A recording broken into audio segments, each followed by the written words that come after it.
নমস্কার, আশা করছি সবাই ভালো আছেন। ব্যাক ম্যাথের ক্ষেত্রে আমাদের এরকম টাইপের ম্যাথ কিন্তু অহরহ আসে, কিন্তু আমরা অনেক ক্ষেত্রে এটা বুঝতে পারি না। আর যদি বা বুঝতে পারি, দেখা যাচ্ছে আমরা অল্প সময়ের ভিতরে এটা সমাধান করতে পারি না। তো আজকে আমি এই ধরনের যদি কোনো ম্যাথ আসে তাহলে কিভাবে ইজিয়েস্ট ওয়েতে সমাধান করা যায় সেইটা দেখাবো। ফার্স্ট অফ অল আমাদের ম্যাথটা একটু পড়ে নেই। A circular logo is enlarge to fit the lid of a jar. The new diameter is 50% larger than the original. So by what percent has the area of the logo increased? তো প্রথমে আমাদের বলছে কি একটা লোগোকে এমন ভাবে বাড়ানো হয়েছে যেন সেই বৃত্তাকার বৃত্তের সাথে ভালোভাবে এঁটে যায়।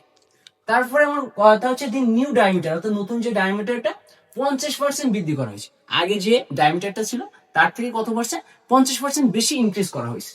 তো by what percent has the area of the logo increase. এখন কথা হচ্ছে আমাদের কোশ্চেনে চাইছে যে আসলে নতুন যে ডায়ামিটারের পরে আমাদের যে এরিয়াটা বাড়ছে সেটা আসলে কত পার্সেন্ট বাড়ছে। তো আমরা একটা জিনিস জানি, এরিয়া, বৃত্তের এরিয়া নির্ণয়ের ক্ষেত্রফল হচ্ছে কি পাই আর স্কোয়ার। এখানে একটা জিনিস কিন্তু স্পষ্ট আমরা জানি, আর আচ্ছা পাই পাই কিন্তু কনস্ট্যান্ট, অর্থাৎ এর ভ্যালুর কোনো চেঞ্জ নাই, অর্থাৎ সম্পূর্ণ ডিফেন্স করবে আমাদের ভ্যালুটা আর এর মানের উপর।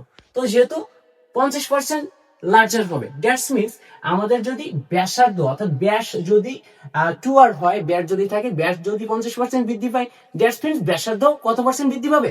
50% বৃদ্ধি পাবে। তো সাপোজ আমরা ধরলাম আচ্ছা ব্যাসার্ধ আর ইনিশিয়াল অবস্থায় আর, তাহলে ওই ক্ষেত্রে R2।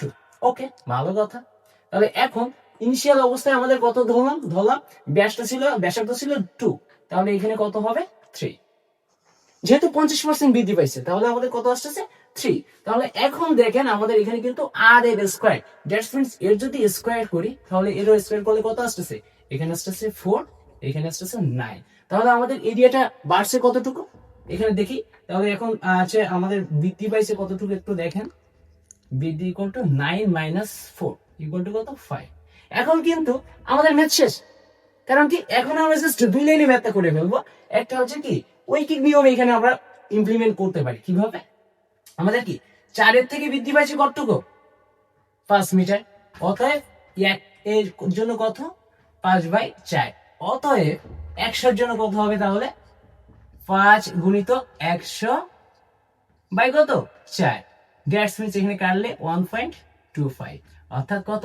125%। তাহলে এটাই হচ্ছে আমাদের অ্যান্সার।